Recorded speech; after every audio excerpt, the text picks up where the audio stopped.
All right, 6 people.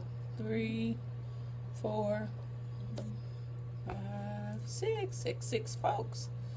All right, Miss Amanda, the floor is yours. Hello, everyone. My name's Amanda, and today we're going to be talking about emotions. So, how do you feel? This is a common question with often a difficult answer. Emotions can be confusing and often abused. Our bodies give us indicators of our feelings to guide us in healthy lifestyles and positive actions. Today we will be talking about these locations and the reactions that we have to our emotions. We have 5 primary emotions. These 5 emotions are listed as sadness, anger, fear, sexual feelings, and joy. These emotions can be mixed together to produce secondary emotions such as shame, guilt, and jealousy. So how can we recognize these emotions? They can be recognized by the locations we feel them in our bodies and the sensations they produce. In psychotherapist Callie Monroe's article, Feelings, Knowing How You Feel, she describes these emotional locations and the impressions they produce in our bodies. So sadness is felt in the throat, the chest, and the belly area.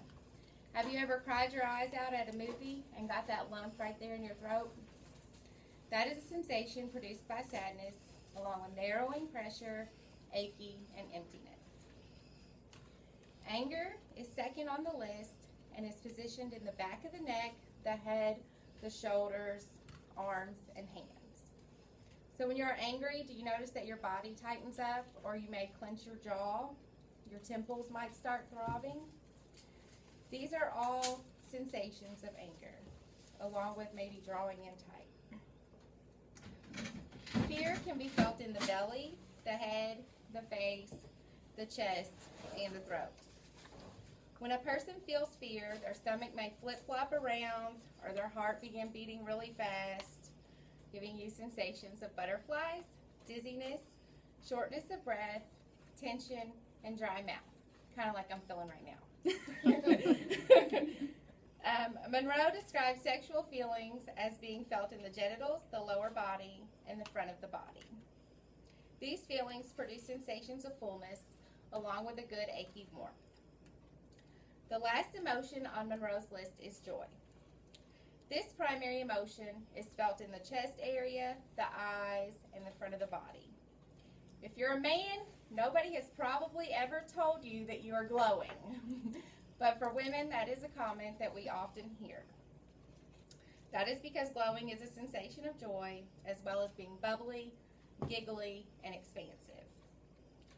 So these emotions are important to understand because they control our actions and sometimes our health. All emotions are healthy because they cause us to do beneficial things, but when misused, they can truly interfere with our lives. So sadness is good in that it allows us to grieve for the loss of a loved one or search for better things in our life.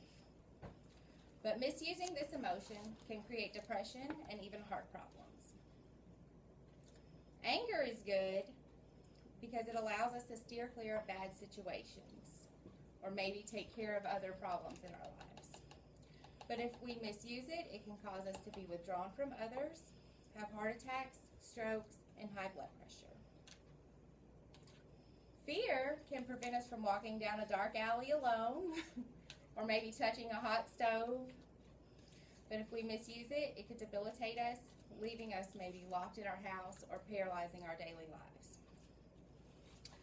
Sexual feelings can allow us to connect with others on an intimate level, but overuse or misuse can create low self-esteem, an inability to gain intimate connections to others, cause problems like extramarital affairs, and other overreactive or underactive sex drives.